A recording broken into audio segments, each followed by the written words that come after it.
Hey guys, 624 Dudley. Look, we're this way round because I started the stream before I realised, and I'm sorry about that. You're going to have to put up with it. Hey Bill, hey Stuart, Peter, g'day. Chirpy, g'day. Mark Osborne, hello. Machine NZ, g'day. Apologies for the phone the wrong way round. I guess you can all hear me. We're loud and clear. We're actually outside. It's, yeah. There we go. Back of the van. Blonde John, g'day. Journeyman Randy, hello. Yeah, it's vertical and I apologise. Didn't realise until afterwards, and now it's too late without stopping it again and starting.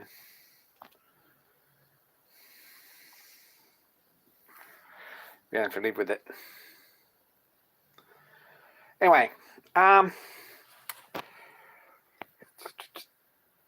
yeah, gosh.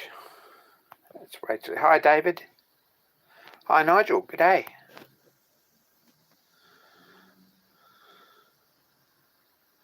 Kimberzellic, g'day. New shop tool for Kimberzellic. A new machine, apparently. I haven't launched the video, so I'm not going to spoil the surprise, but I'll watch it tonight.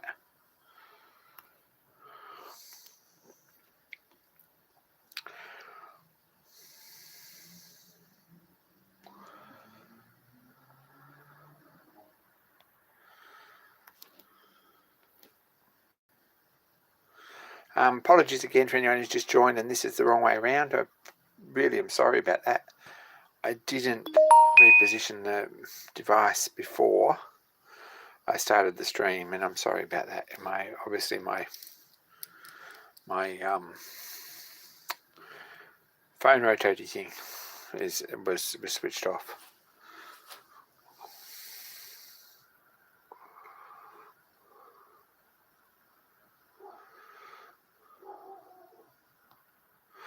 Flurf mode, that's it. Tea and biscuits, g'day.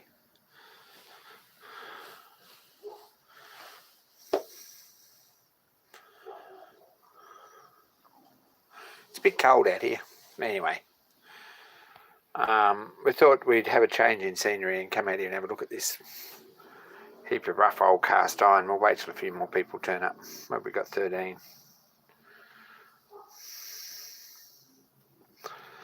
It's all good.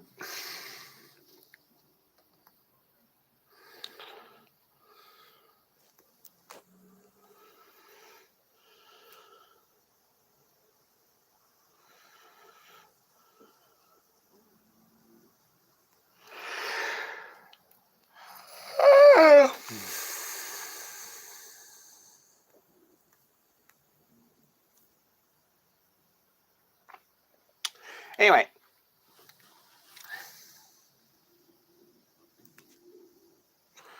what's everyone else up to? What other exciting things?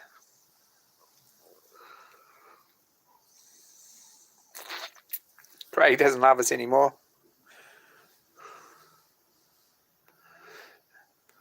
He's got more than enough people for it to go around anyway, so we don't blame him for that.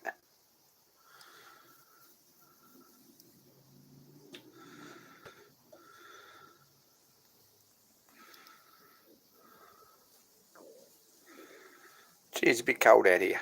Anyway, this is sort of a bit of an enigma and sort of probably the oldest steam engine anyone is going to ever see. And also,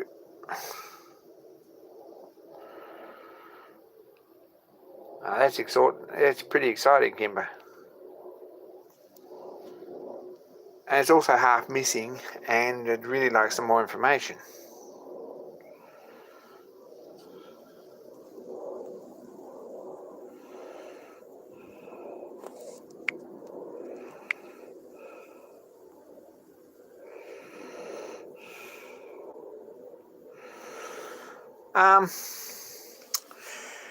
This is, gosh, where do we even start with this?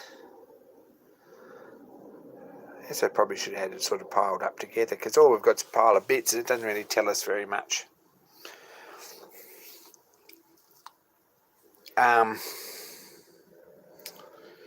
You can sort of have a bit of a look and see what sort of condition it's in. I found a light and brought out here, which is a good start. Right, this bit here, the D-shaped bit,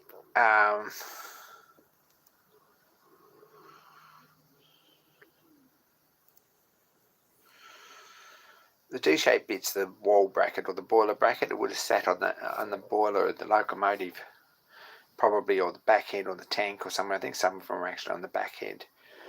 On the cab, the spectacle plate, I guess you'd call it, or below the spectacle plate.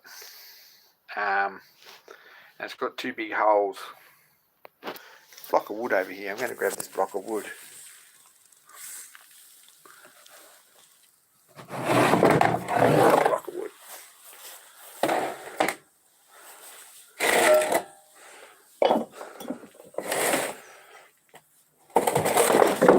Ouch! Managed to drop the block of wood on my foot. So I'm not sure the block of wood's the right height. There's a paint tin here. We'll try the paint tin.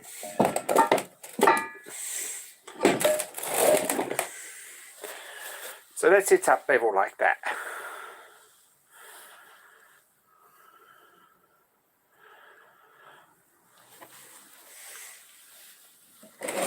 We got these two big heavy bits which go in there like that. It's all big and heavy.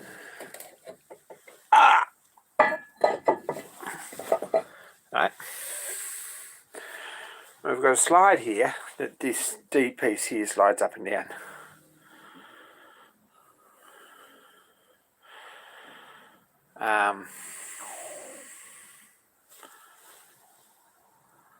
Let's go crazy here. I'm going to put the phone down. Harp's missing the strings here. I'm going to put the phone down and slide this together.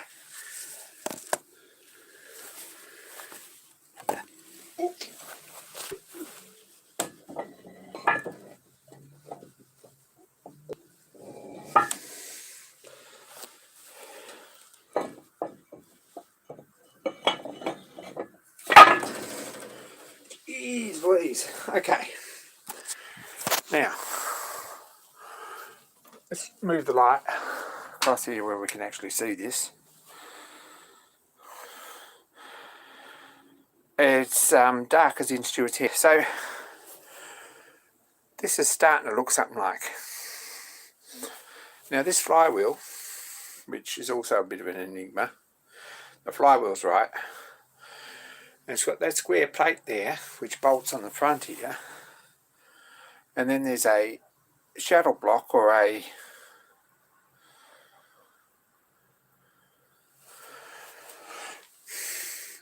block that goes in here and slides backwards and forwards that the crank pin sits on. And that operates. And then underneath here,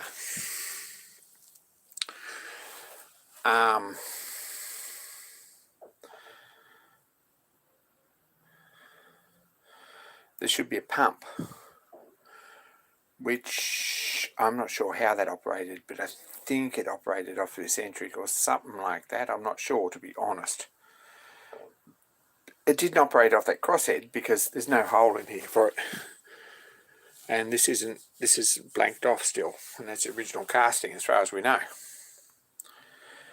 So,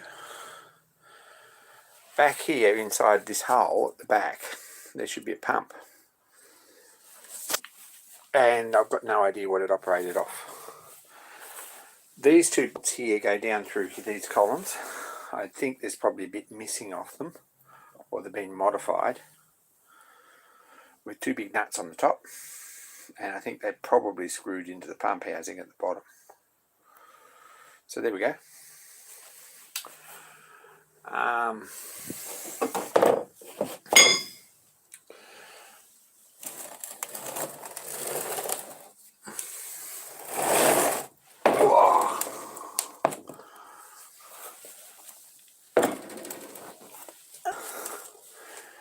So this is the crank pin. It's all a bit shaky. It's heavy. But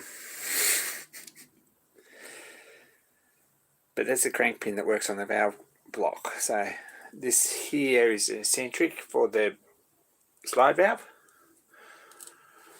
And there's something else here which may be a pump drive, or it might be something else.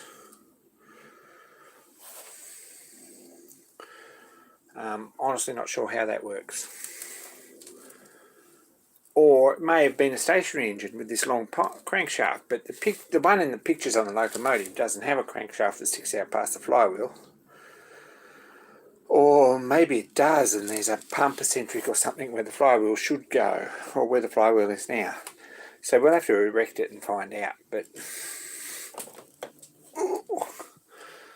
this crank is actually part of the bearing.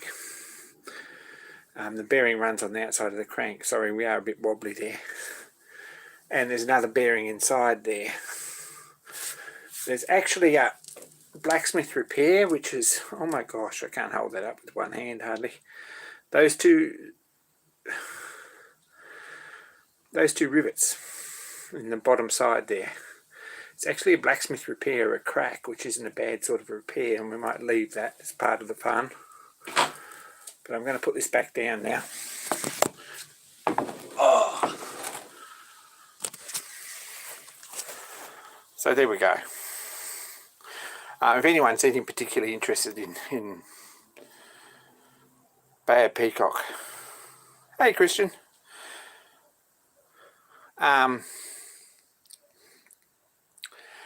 In Bay of Peacock pump, so this is the mess we've got.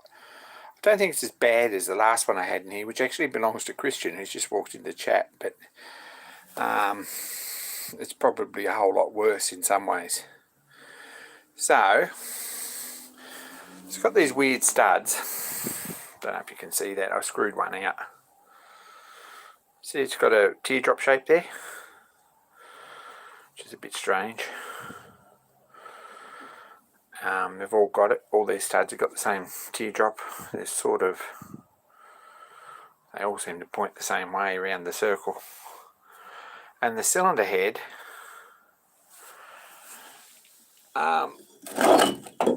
which is here, has holes the same shape, see, with points on them. Not sure why, but it's a bit complicated because this cylinder head really needs to be replaced. This is a bit ordinary. I don't know there's a piece missing out of here and it's been patched. Someone's put a plate on top of this to patch it, because whatever it was, which is probably a spigot or something to clear that nut on the end of the piston rod, has either broken that out or it's rotted out at some point over the last 170 years. So this is really ugly, and we're going to have to make a new one of these. It's really not nice. And I've got no idea what was on top of it.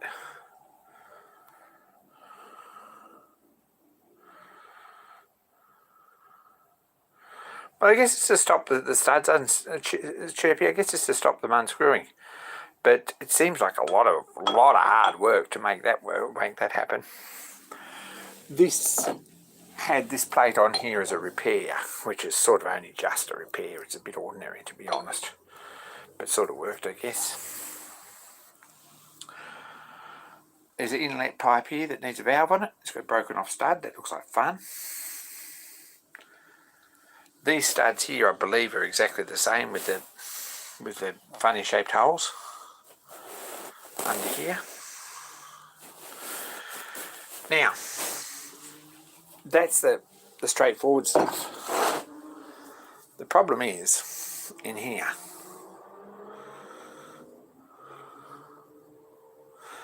This is a thread sticking up that's had a nut on it that someone's unscrewed. So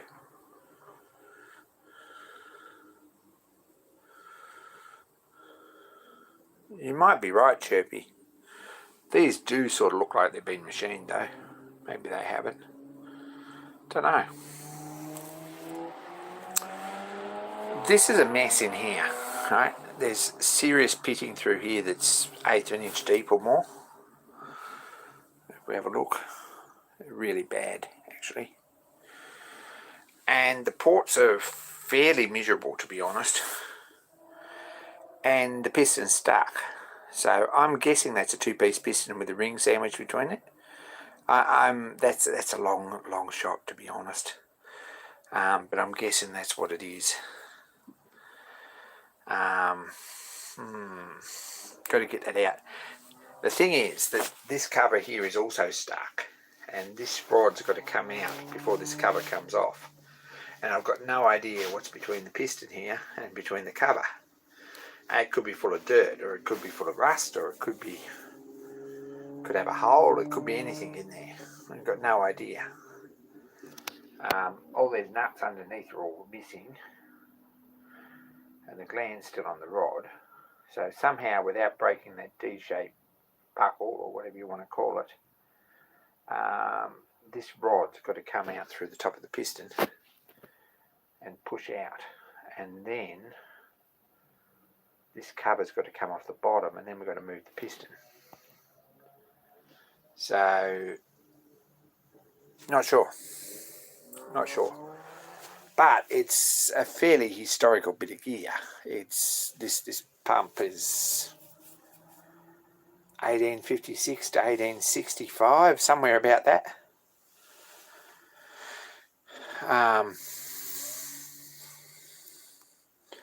Which makes it, there's not very many steam engines that are that old in Australia. There's not many steam engines that old in the UK, to be honest. There's probably a handful of them. There ain't many. One grit sandpaper, that's right. So, with the deal, I don't know if this is really going to be any good, but there's an old diesel engine liner there that's probably half decent, about the right size.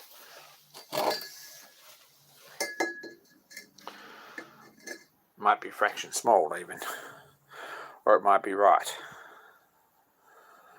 So we could probably put that in there and machine everything down and put new rings in it, something like that, and get it running that way. That's the thought there. But I've got a feeling that we're going to be ending up drilling that piston out if we can't think of any other way of getting it out, because I don't know what's underneath it, and until we pull this bottom cover off and clean it out, I've got no idea. So that's where we're at. Some of these studs are broken, like they're the same studs on the back here, and this one's missing a thread, and these are all bent. They're pretty ugly. We might lay this down again if you give me a minute. I'm going to put this down, and we're going to have a bit of a look at the valve faces and things.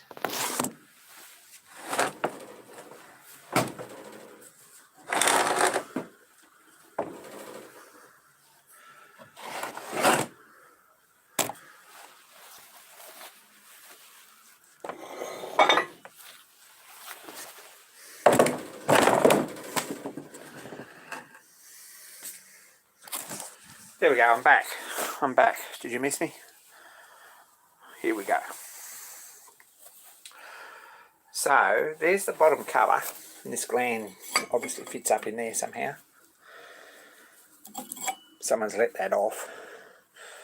I don't imagine there's anything stopping this piston rod coming out now the knot's off the top. The thread's a smaller diameter than this rod, so I'm guessing that it's up against the shoulder, because this is all cast as one piece here, so it's not coming off this end. It's got to this gland's got to come off that end. So I'm guessing that there's a shoulder with the piston on it and a nut on the top, but it could be a taper or anything. Victorian engineers were good like that. Hey Dan. Heat and oil cycle freed up, Christian says. Yes, he's sort of had good results with that, but his engine's 100 years earlier. Or is 50 years later. And I don't think it's been sitting in a puddle.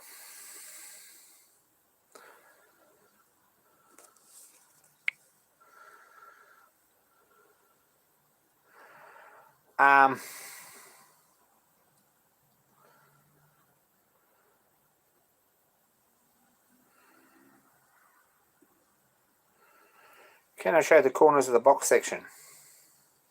More information, Chirpy. What do you mean? The corners of this, where they're cut out? I reckon it's done with a shaper or a planer.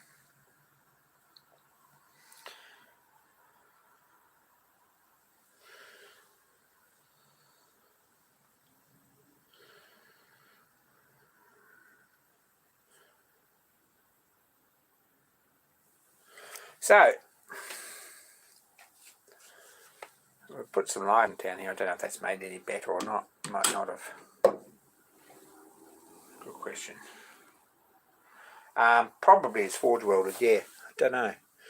It looks like a casting to me, but it could be forge welded casting. I'm feeling like it was probably in one piece and then...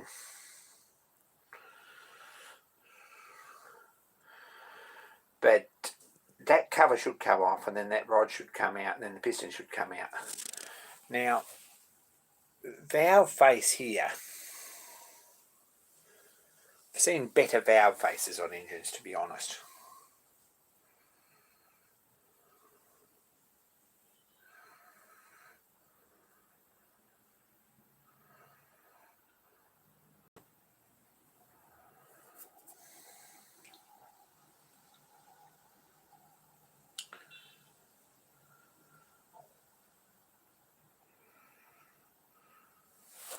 I'm not sure it is actually a seam. It looks like a seam. I've got a feeling it might not be. It could be. It could be. You might be right, but I'm really not sure about that. This looks like it's cast.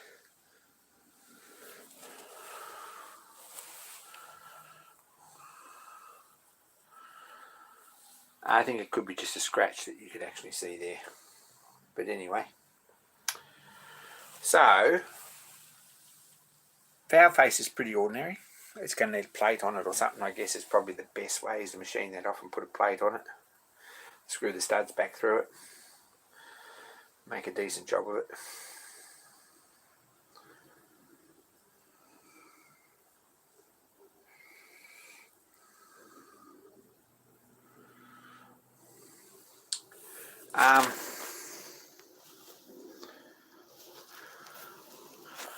Yeah, and that slides up and down here anyway. I don't imagine it's probably cast because everything would have worn out because it's cast iron running in it everywhere.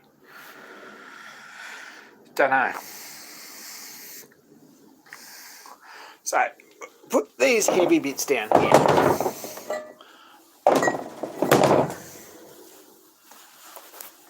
Now, someone asked about the valve chest. This is the original valve chest.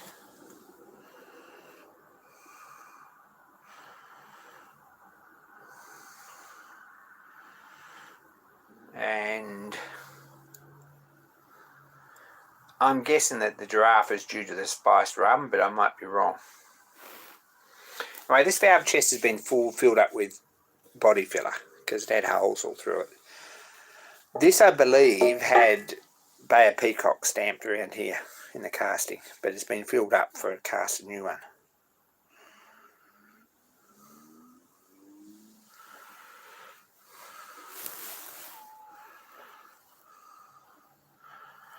The rod's got a big nut on top of it and that's come off, so I'm hoping that it just comes out.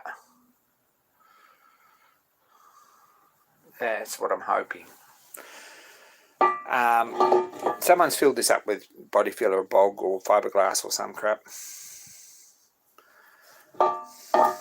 because it's a bit messy. You can see the shape of the holes here where the studs went through.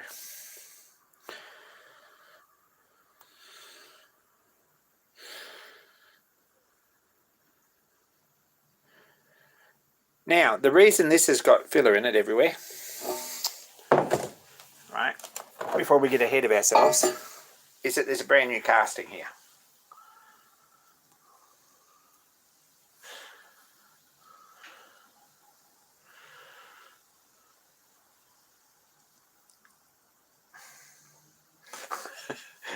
It's like a donkey that's got a long neck, yeah. There's probably more than one donkey in that bedroom with a long neck. I'm just saying.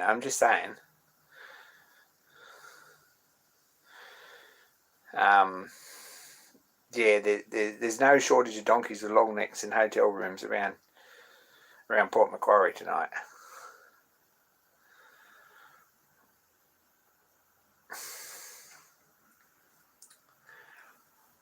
If you get what I'm saying. So, got a new cast for that.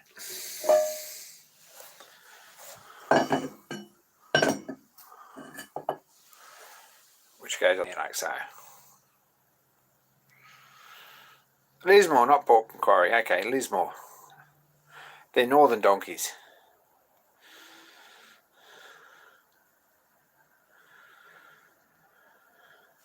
So that needs machining. That's a machining job. Looks like fun. Amongst all the other machining jobs. This is a casting and machining job. Or just a machining job or something like that. I don't know. You probably machined out a solid pretty easy.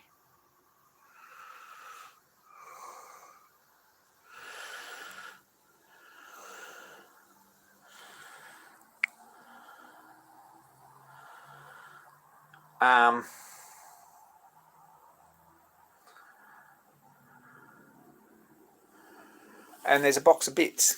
So let's have a look here. This milk crate that someone at Shannondale damaged beyond repair. Not impressed about that. I'm going to have to replace that. Milk crates are expensive. I had two very, very rough forged or cast or machined or otherwise chewed washers that went under the columns to hold everything together. That's not original, but we're not sure how far back to original we're going to go. There's slide valve with a chopped off rod which goes to the eccentric. Oh crap.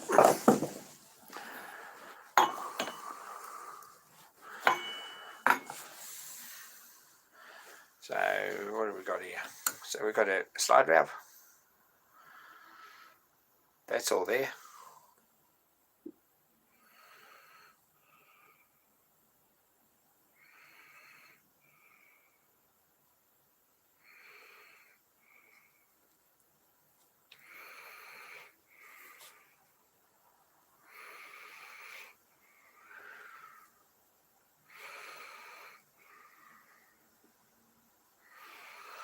You're probably right, Chirpy.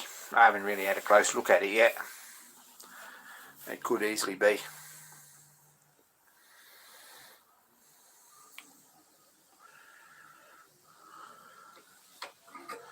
So we've got that. We'll have another look in this box. This is the slide block that goes in the yoke or in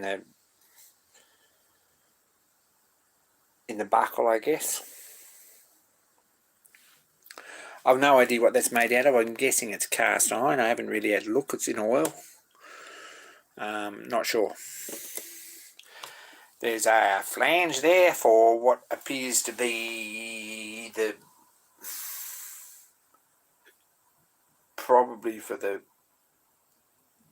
steam tap on the inlet.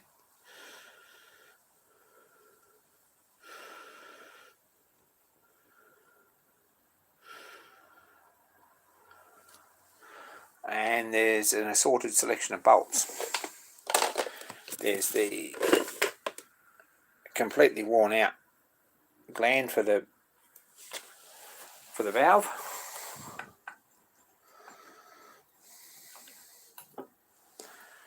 Like so. There's some big bolts to hold everything together and some smaller bolts. There's one of these. No steam engine is complete without at least two of these. There's one of them anyway, so we'll have to find another one. There's one of those nuts, which I think go on top of the column. And one of those, which I think it was probably off the top of the piston, or it might be off the top of the column, I don't know. Maybe the other one's a replacement, and this is what they look like originally. There's an assortment of square nuts and bolts and other bits and pieces that need a use nor ornament. There's a bit of brass shim that must have done something. And that's about it. That's where we're at.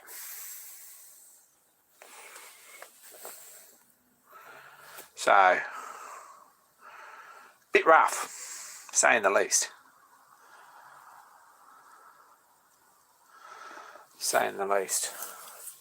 We'll put this back over here.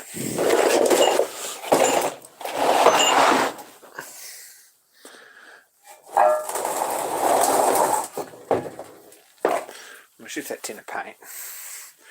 We'll put these two fairly solid castings out of the way. And the cylinder head, which is junk. And we'll stick this over in the box in a minute. I'll put this out of the way.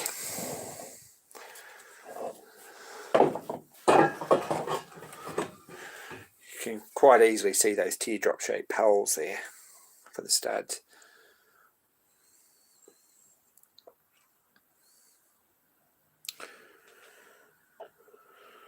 And nothing for the pump on this end, so I don't know how the pump operated yet. And we've got this bit. We already had a bit of a look at this, but for those who come in late because they've been chasing giraffes around the room, etc, etc, etc, those people, we'll have another look. This is actually the right flywheel, it looks like.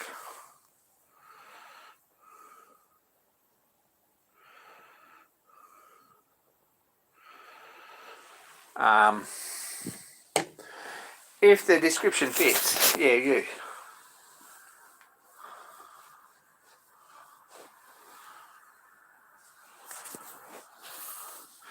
So there's a flywheel, which is big and heavy and colossally crazy, especially on a railway locomotive. This would have been a fun thing on the footplate of or on the running board of a railway locomotive, because every time you wanted to pump a bit of extra water, someone would have had to get along the running board and give the flywheel a spin to start it. So, most peculiar thing to have, and no wonder it didn't last particularly long.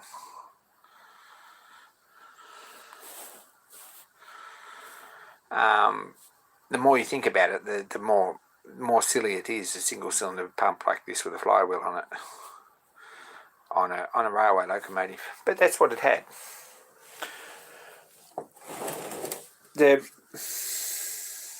I don't know, there are things about this that don't add up as far as being a pump engine, but most of it does. I'm going to try and stand this up.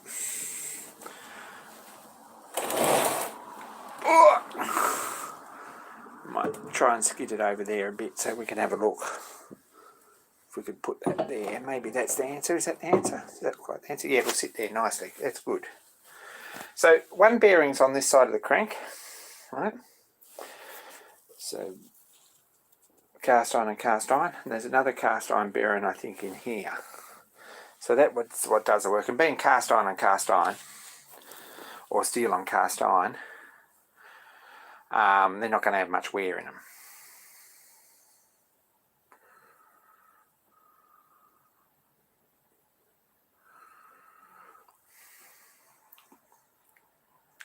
When you have a look at my thumbnail, shows you an actual one of these in service on a locomotive. This is upside down. Oh no, it's not upside down, it's the right way up. This bolts on those two uprights, and then see this is actually free. An eccentric. And this is quite a long bearing in here, and then there's another fairly long bearing in here. Really, this is going to all fall out on my foot. And then there's something here which is an eccentric or an adjuster or something, and this valve has been cut off to get the thing apart, which is a bit of a pity, but anyway. Take care, Nigel.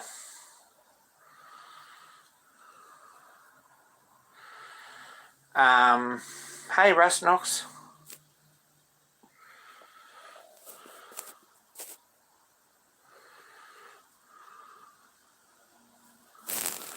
So there's that repair, these two studs that have been in here, because that's cracked down the side here. The casting is obviously frost damage or something. And this is not a bad looking repair at all. Some blacksmith's done that.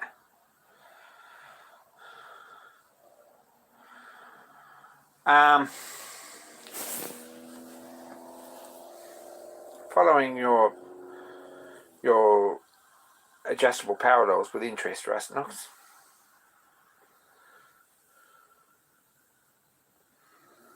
So don't know about that. I don't believe that all this overhang on this crankshaft is probably original. Someone might have put a new crank in it at some point. So it will drive something. I don't know about that.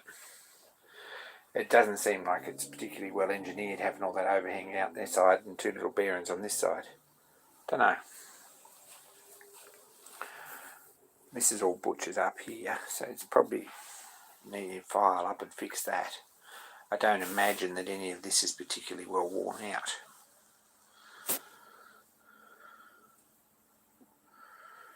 Anyway, it's not badly worn.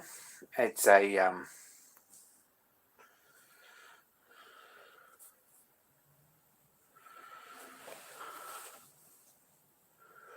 it's a project. It's probably not a short-term project by any means. It needs quite a bit of work, and it needs a lot more research first. But it's probably something that will go together and be a very nice little engine, I think.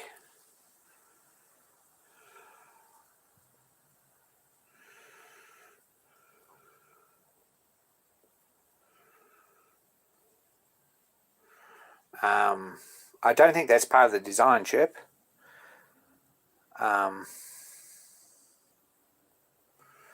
I don't think that longer shaft is part of it.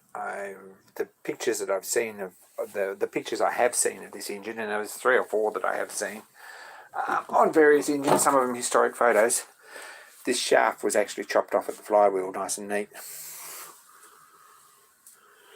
So I'm thinking that someone's modified this at some point in the last 100 years to run a wool press, which is what it was doing. It's actually an engine on a little wool press, or on a big wool press, and someone's modded it.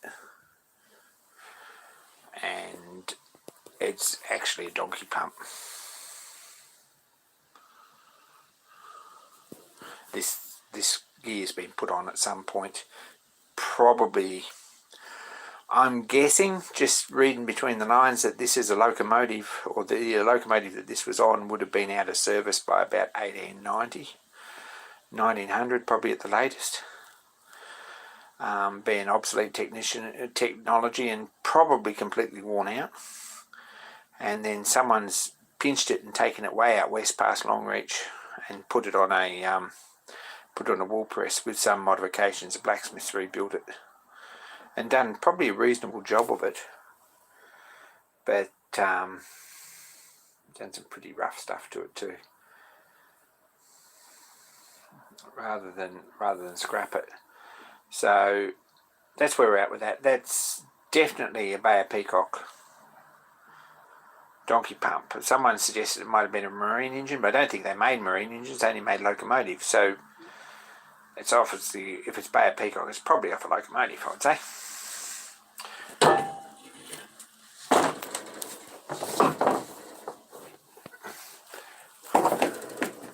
Anyway, it's pretty heavy.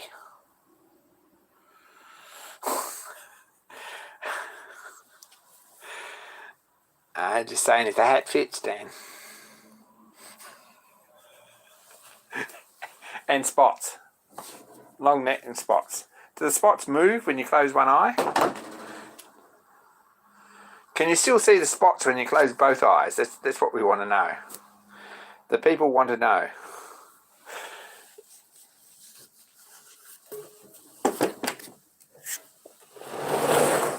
Oh, geez, that's heavy.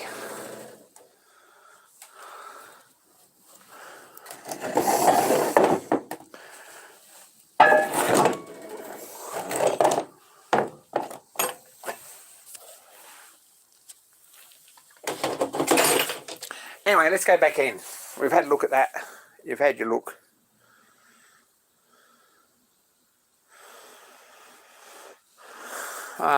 Don't think the gear's original. Don't know what the gear's off. It's probably off the wall press.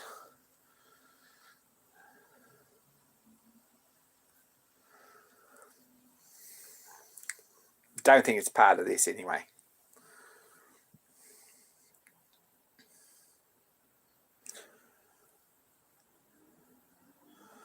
All I know is it's a fairly big job and it's probably going to be a fairly expensive engine. But once it's all going, it's going to be a very nice donkey pump that we can use to pump water about. Feels a bit heavy to be taken to displays and shows and things, but we'll see how it looks.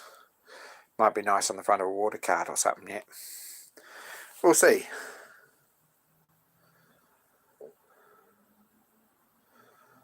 Can you overread the roller?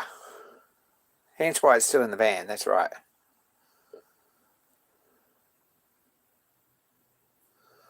Can you overread the roller? Low gear, full throttle.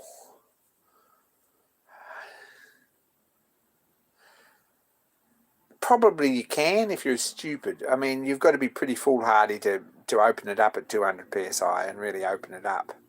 It's I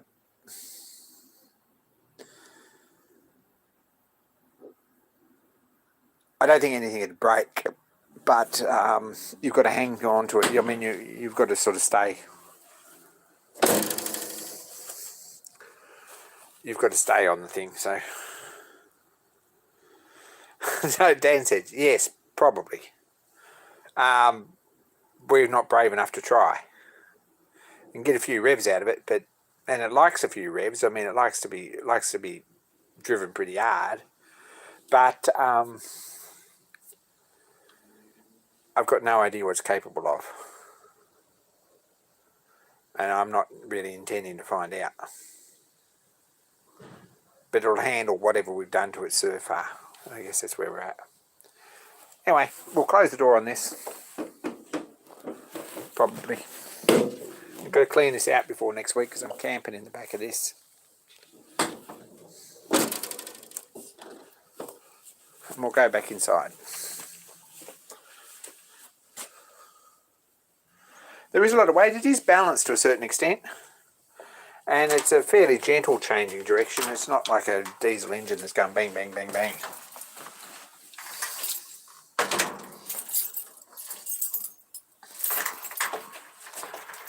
Joe's gone to Bunnings or somewhere. I don't know where he's gone. Joe's in the middle of a machinery move. Just lock this so that... hence the plywood in the lounge room, and the chairs, and the toolboxes. And the boxes of ratchet straps and so forth and so on, and pallet jacks and things in the kitchen. So it looks like there's a surface grinder coming at some point, and a bit of scrap copper on the couch, and other projects and 3D printers and things. Anyway, this is sort of our life at the moment. It's slowly coming back together. Machine devices.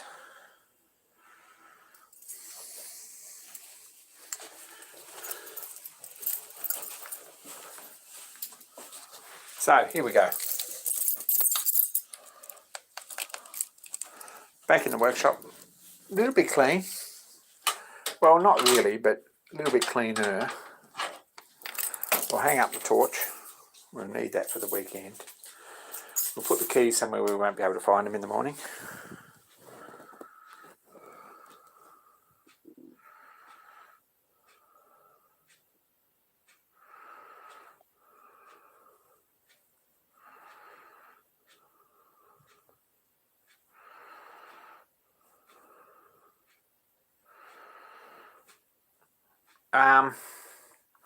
But Christian's right, it gets a bit angry at 200 psi.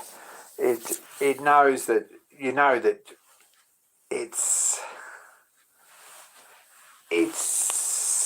scary responsive. Like you open it up and you know that you've got it. So it's built to run like that. It's got a balanced crankshaft and all that sort of stuff. It's not really designed to be nursed. I don't think they were designed to be built along the road. But yeah, I don't think that yeah, I don't think you'd break anything in a hurry, but I'm not attempting to try it and find out. Anyway, take care, Chirp. Good morning. Anyway, back in here. Picked up 2 toolboxes this week for $15 each, so score. We're still emptying stuff and filling them up. So things like spanners, and this is a little cantilever toolbox. So $15, it was worth it on Marketplace. Got that. That was one of the things that we picked up this week. It was probably the only thing I picked up this week. The lathe's looking a bit like it's been used. Spent yesterday roughing this out, or getting it a little bit closer. Journal's down to size and pretty well polished.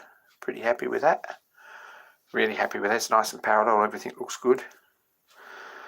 And it's got a land on each side, and it's got a bit of a taper in here and in here to match. Tape it out here and tape it out there.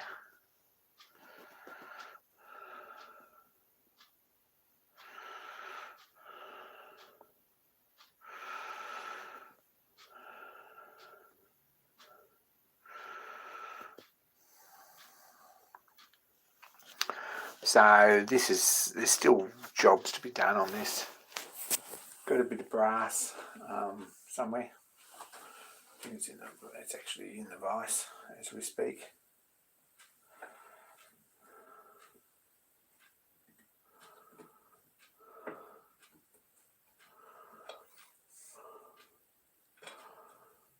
Get it if I probably not lose it. There we go.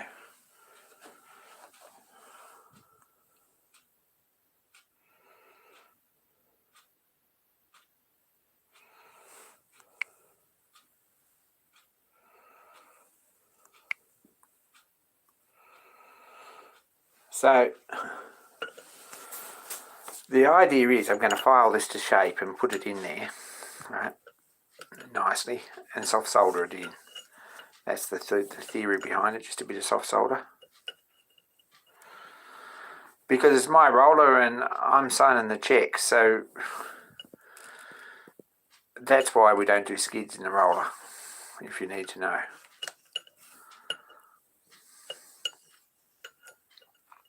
So you're going to soft solder that in there in place.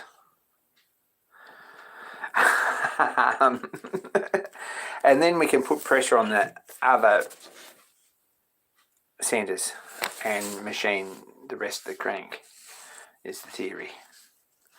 But once we solder that in there, I want to machine this in the curve down to diameter on this end and on this end. Get them both the same.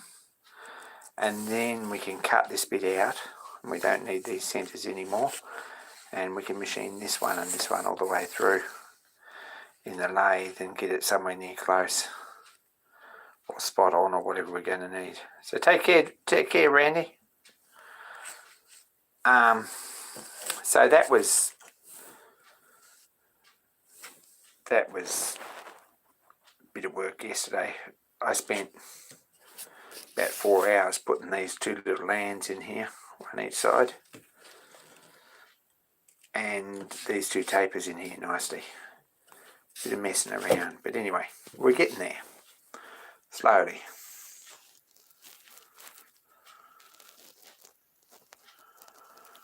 Set this up on a sign plate. I've got a really nice, I guess everyone's seen this, got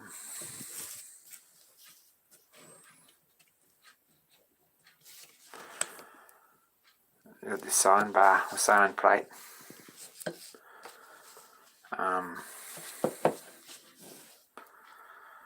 With that written on the other side. So that's what I set it up on and did it with. And just a 120 gauge block gave me 1.7 degrees, something like that, to machine that out, and I'll get the other side the same to match. So that's a job that's in progress. We're working on that. Might get a little bit more done. Did I sign my sign bar? Someone did. These guys did. Awesome bunch over at Solid Rock.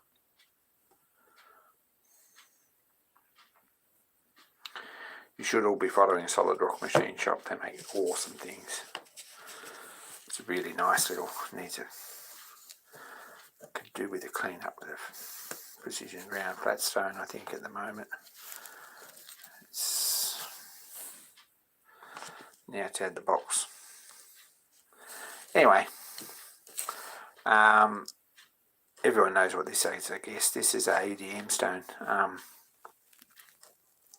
120 grit EDM stone, which is a really coarse stone for taking the wire profile or the serrated profile off a EDM cut plate or an EDM cut die. It's one of many stones I have. It's a pretty useful thing. It's nicer than a file in a lot of applications. Really coarse, soft stone.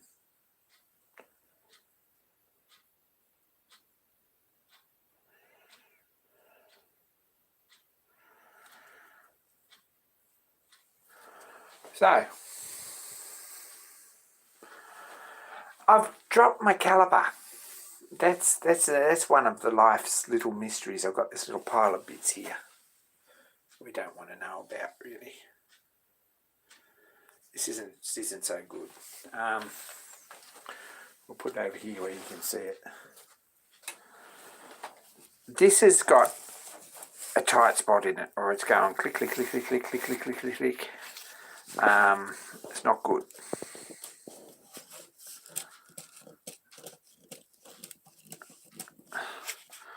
Shouldn't make it that noise. But the little backlash compensation spring in here, there's a little hairspring on one of those little wheels. You probably can't see that. I've got a job to see that, and I'm here. It's tangled up and it goes through the gear teeth, and that's a bit of a problem. So it's probably worth fixing, and I'll get a price on a couple of wheels for it. But I've got a feeling that one of these shafts, probably this one on this side, is a bit of a mess. So if we replace that, we'd probably fix it, but it needs a good clean up before we do that and put them back together.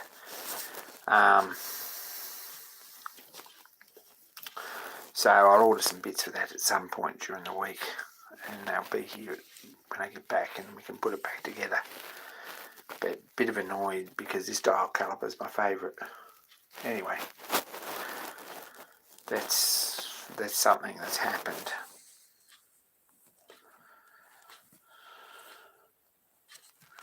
No, they don't like being dropped very much. This is my best pair, so not impressed about that. Something else that we've been messing around with this weekend is something I just spent a couple of hours on. Got my Moore and Wright screwdrivers out.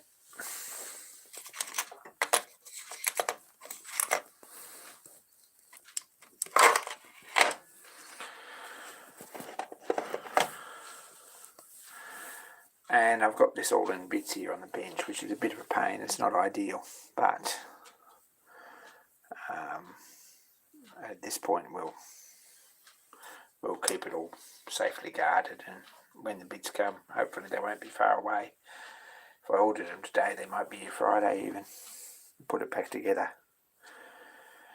MTI Qualis in Melbourne, the Michitoyo agents, you just got to find the part numbers and they'll send it to you, so that's pretty straightforward.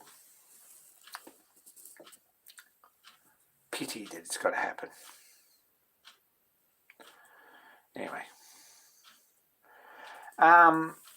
my GoPro, there's another situation. My GoPro's dead on all sorts of levels. It's not charging, the batteries are dead, it's not running, its cards keeps dying out, it overheats, it's not recording, and every time it does record something, it says you've got to reformat the card when you've done, which is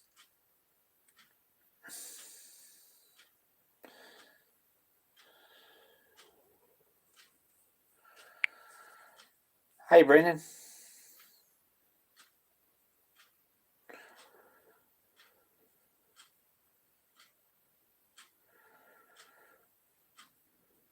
No, I don't think I dropped it. It's just done a lot of hours, and I think it's past its use by date.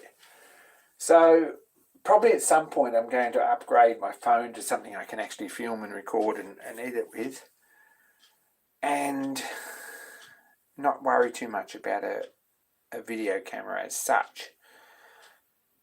And just remember to use it the right way around.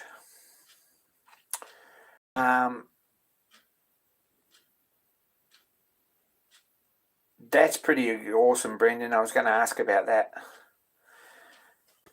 Brendan's built an American 040 or 044. No, 440, an American 440 locomotive. It's coming together really nice. Looks like it's nearly finished, but I know that there's nearly as much work finishing as he's already done, but I'm not going to tell him that because it's disheartening to hear that. He's about halfway with that project and it's looking really good. Sorry, Brennan. But check him out on Instagram. Mag Guernsey Boy, I think is his Instagram handle. Should check that out. It's a nice looking loco.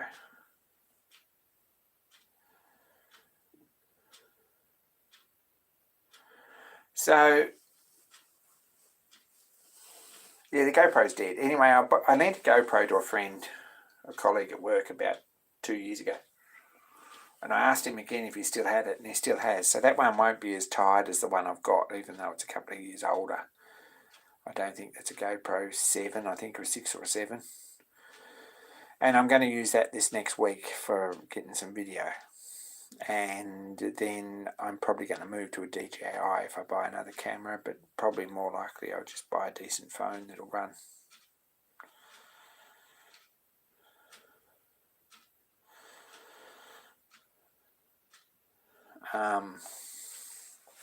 We'll see how we go. But anyway, I've organised a camera for this next week because this is the big week.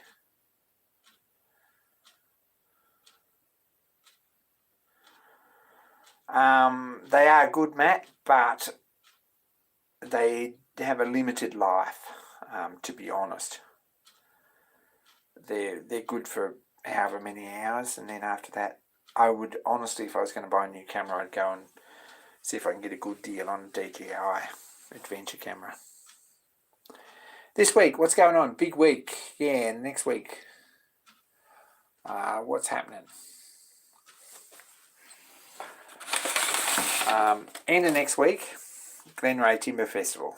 So there we go. Northern New South Wales. $8 adult, $4 for child's entry. July the 29th. You've got wood shop, live music, market stalls, pony rides. Doesn't say anything about donkeys or giraffes, but anyway, kids zone, food trucks, petting zoo. Oh, petting zoo. Maybe there's donkeys and giraffes.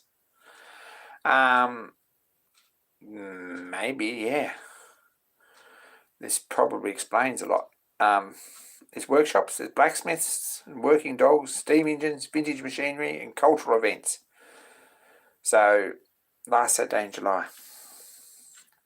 If you're anywhere near Glenray or Grafton or Coffs Harbour or Northern Rivers, New South Wales or the Gold Coast or anywhere else, make an effort to get there. It'd be good. Probably hours too.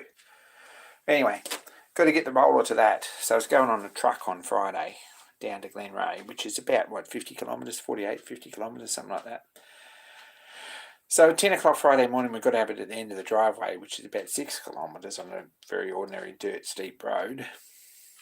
And get it on a truck and get it unloaded at the other end, and we've got a big weekend after that.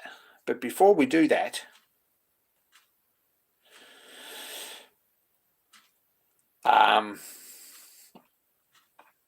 I'd really like to get some sign writing on the canopy. That's where I'd really like to do. So maybe that's what I'm going to be doing Monday, Tuesday. We'll see how we go. Anyway, it's a big weekend. And a big week. So I'd like to get some video footage of that and all the stuff that's going on. And some of the other engines. Next week's live stream will be at Dan's if Dan gets home in time.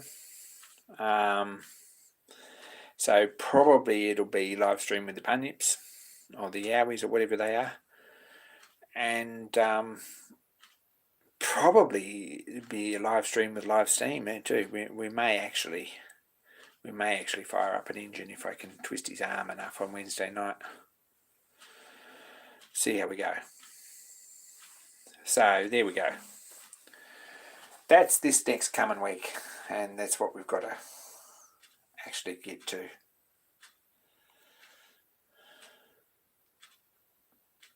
So I've got the week off, which is amazing. Whole week. I'm off on Sunday and I'm back on Monday the next week. So that's pretty amazing. My temptation is to stay home and finish this crankshaft, but I don't think that's going to happen. So we go to Glenray Timber Festival. If the trucks will turn up and everything else works and all that sort of stuff.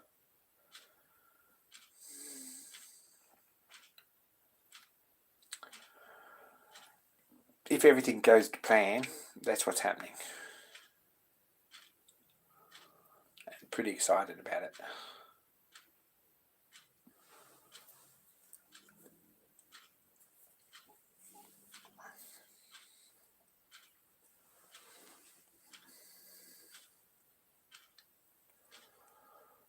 Anyway, that's that. So that's everything that's been happening in my life the last week, I guess. It's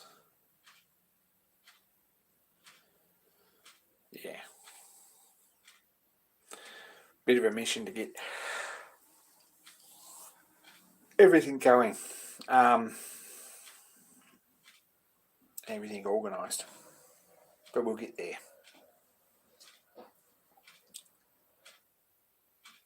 I don't think yowies eat donkeys.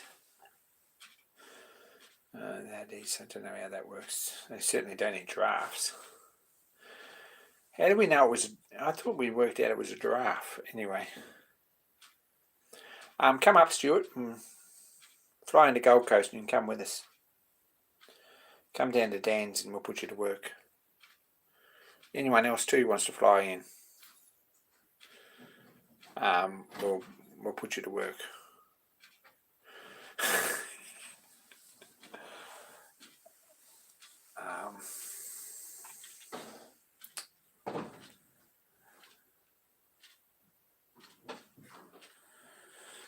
It probably explains the general extinction of yowies, my theory, rather than yours.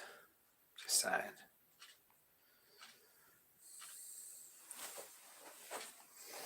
Well, there's still time, and anyone who wants to fly into the Gold Coast, I'll pick you up and there you are, it's an open offer.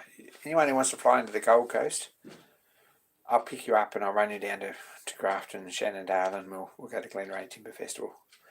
Lots of engines, lots of stationary engines, lots of cars, lots of bikes, all that stuff. And in the middle of all that, you can help move Joe's surface grinder, and you can unload my stationary engine, and you can polish my roller.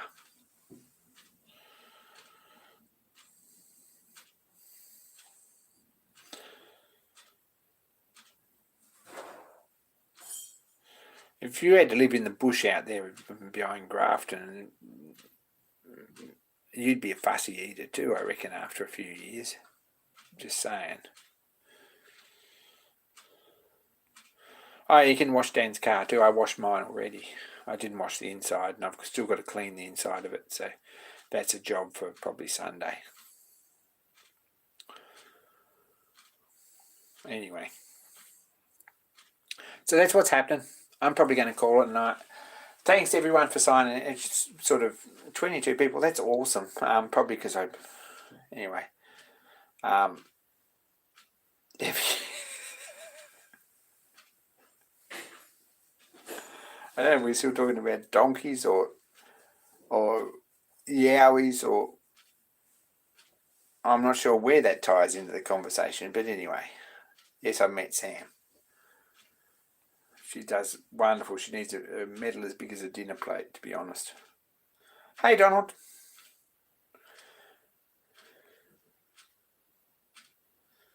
Clean car is a waste of time. I've got to sleep in it this week, so it probably is not as much of a waste of time as you think. Anyway, I think we're about done anyway. I might call it. Despite the flurf mode, thanks everyone tuning in. Dan's exhaust pipe. Yeah.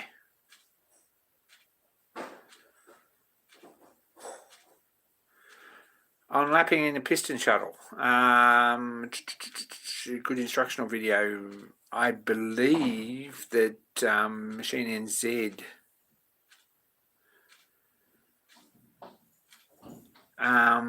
yes. Learning turning metal with Andrew Whale, I think he did one.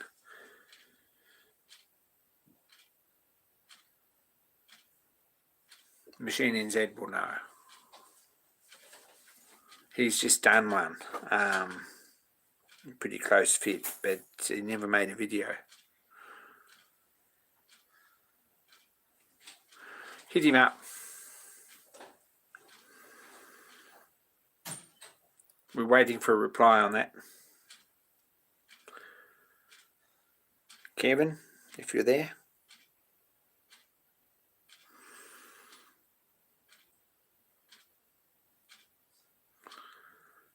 Kevin's there. Take care, Christian. We'll catch you next week.